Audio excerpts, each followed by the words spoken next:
I have a cousin who was addicted to betel chewing from the time she was a young woman, so everyone called her Betel Ba. Wherever she went, she always carried all the necessary supplies: betel leaves, areca nuts, lime, and tobacco. She was so addicted that she once said, "I could give up my husband, but I could never give up betel." Her husband died young, leaving her quite a substantial amount of property. So although she had to raise 4 children on her own, she did not have to struggle too much financially. When her children grew up and started families of their own, she lived with her youngest son. She was very close to our family. Whenever she happened to pass by after going somewhere, she would stop to visit my mother, sometimes bringing a piece of cake and sometimes some fresh fruit. In particular, whenever our family had a celebration or gathering, she would usually arrive 1 or 2 days early to help. She was an excellent cook, especially when it came to local specialties. Everyone who tasted her dishes praised them. Because her family was relatively well off and she did not have to worry much about making ends meet, she often attended ceremonies, feasts, and ancestral offerings. I knew she only went to parties and memorial gatherings and never seemed to visit temples, so one day I asked her why. She remained silent for a while before replying, "It's because of our family tradition, and I'm not used to eating vegetarian food." She was not particularly interested in temples or Buddhist matters, but whenever the subject of making offerings at shrines came up, she became very enthusiastic. Once, she told me about the spiritual power of an old shrine located on her family's garden land. The shrine had been built when the area was first cleared and cultivated. It had been renovated many times over the years. Although it originally belonged exclusively to her family, people living nearby also came to make offerings because they believed the shrine was spiritually efficacious. People said that most of those who came to pray for something eventually received what they wished for. As a result, more and more people came to worship there, and incense burned throughout the year. She told me that about 10 years earlier, a man had asked to buy a tamarind tree growing beside the shrine so that he could make furniture from its wood. Because the tree often dropped branches or struck the roof of the shrine, she agreed to sell it, but she advised the man to pray and ask permission from the spirit of the shrine first. He merely laughed and did not make any offering or prayer. The father and his 2 sons worked together and finished cutting down the tree in a single day. That night, after dinner, the eldest son went out into the yard and suddenly collapsed unconscious. He was rushed to the hospital, but after only 1 day there, he suddenly died. Half a month later, the second son, the one who had helped buy and cut the tree, suddenly began convulsing in the middle of the night and then stopped breathing. 1 month after the tree had been cut down, the father went to visit a neighbor. While sitting at the table, he suddenly collapsed and died from what was believed to be a stroke. Within 1 month, all 3 members of the family had died, and all 3 had been directly involved in cutting down the tree growing on the shrine grounds. The people living nearby were terrified when they heard what had happened. They attended the funerals but hurried home afterward, afraid that misfortune might somehow befall them as well. The incident made them believe even more strongly in the spiritual power of the shrine. Whenever they encountered difficulties in life, they would go there to make offerings and pray for help. According to tradition, the shrine festival was held once a year. Each year, 1 pig and about 20 chickens and ducks were offered. If anyone wished to contribute more, they were welcome to do so. My cousin told me that 1 year, her son went far away by boat to conduct business. He prayed to the spirit of the shrine for protection, and during that trip he made a great deal of money. In gratitude, he offered an entire cow to the shrine. Afterward, the family prepared a feast for their relatives and neighbors, and everyone celebrated happily. That year, her family's business prospered tremendously. She said, "The bigger the offering, the greater the luck."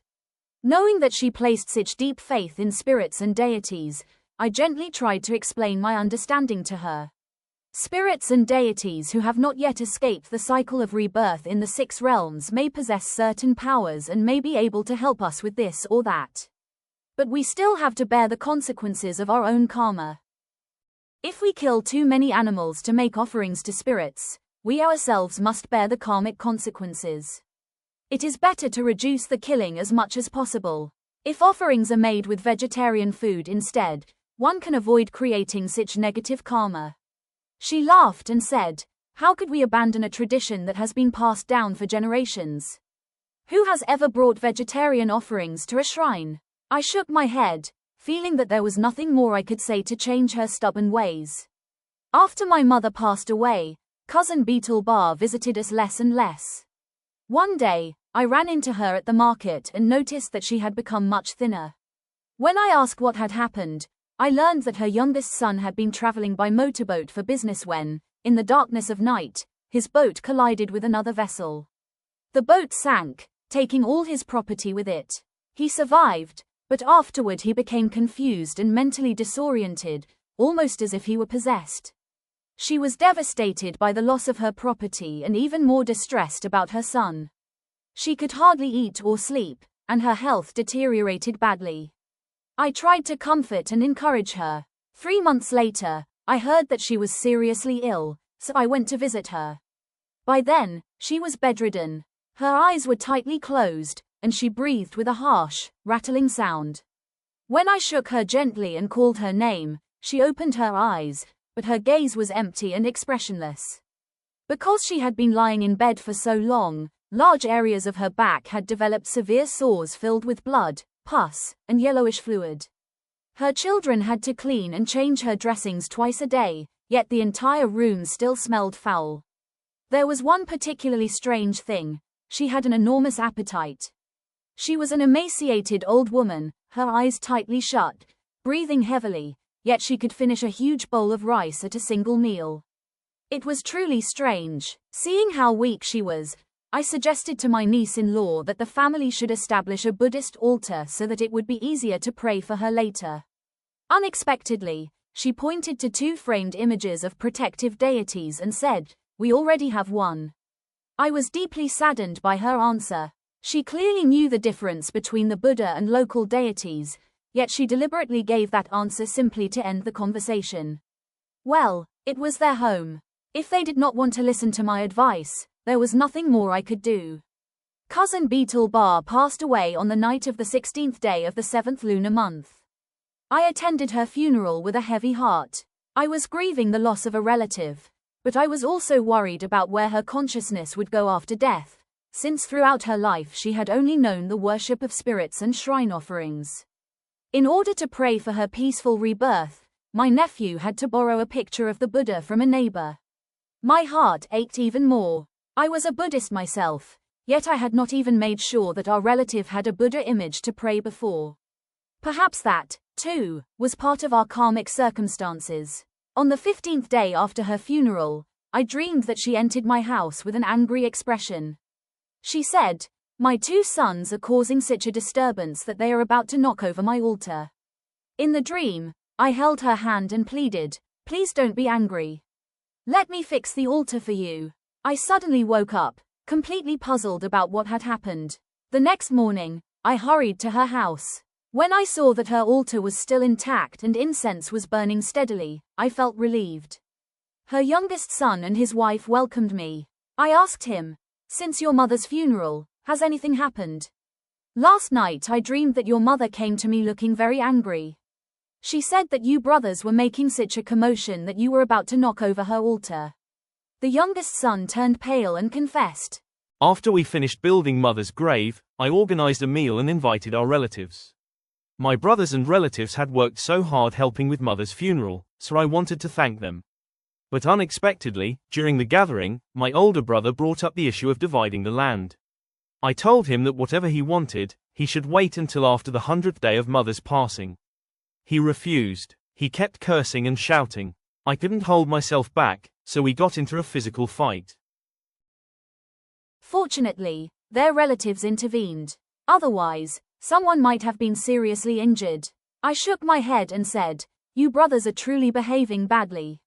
Your mother has only been gone 15 days, and you're already fighting among yourselves."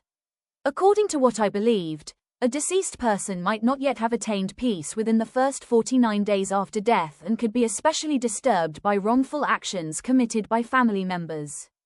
Her youngest son looked increasingly restless and worried. I went to her altar, lit some incense, and silently prayed, "Please don't be angry anymore. Your son knows that he was wrong." Before leaving, I reminded him to properly make food offerings and maintain the incense at the altar. He replied, "Yes, I will remember." Unexpectedly, that was the last time I ever saw him. 3 days later, I heard that he had developed severe abdominal pain and had been transferred to a city hospital.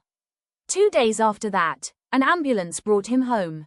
He died shortly afterward from terminal stage liver cancer that could no longer be treated. When I attended his funeral, I felt as though I were trapped in a nightmare. It was the same funeral tent, the same musicians, and the same smell of incense filling the air. His wife repeatedly fainted from grief. The children were devastated. One lay collapsed beside the coffin while another struggled in another room, crying out, "Father! Father!" Oh, the sight of a loved one suddenly passing away is truly horrifying. If an outsider can barely bear to witness it, how much more unbearable must it be for those directly involved? 2 altars draped entirely in white cloth stood inside the house. Incense smoke filled the air, and drums and funeral music rang loudly. How could anyone bear 2 funerals taking place in the same house within a single month? When my niece-in-law had finally calmed down, I advised her to establish a Buddhist altar and pray for the deceased. She agreed. I immediately went home and brought the Buddha image that I normally worshipped so that it could temporarily be placed at the funeral. Later, I invited the Buddhist nuns to bless a new Buddha image for several days before bringing it to the family for permanent worship. On the day the Buddha image was brought into the house, I saw my niece-in-law kneeling before the Buddha, tears streaming down her face.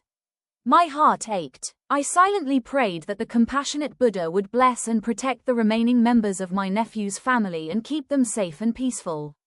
Now, as I write these words, all the remaining members of cousin Betel Ba's family have taken refuge in the 3 jewels. Even the son who used to drink heavily and cause trouble has brought an image of Guanyin, the Bodhisattva of compassion, into his home for worship. After worshipping the Bodhisattva for some time, he gave up drinking and found stable employment. As for my niece-in-law, after the funeral she removed the 2 framed images of protective deities and devoted herself wholeheartedly to Buddhist practice. She bows before the Buddha every night and visits the temple to make offerings on major full moon and festival days. According to the family's tradition, they have not completely abandoned offerings at the shrine. However, the younger generations now offer only fruit or purchase food from the market to prepare for the ceremony, rather than personally killing animals as was done during cousin Betel Ba's time. In its own way, this is already quite a significant change to a long-standing family tradition.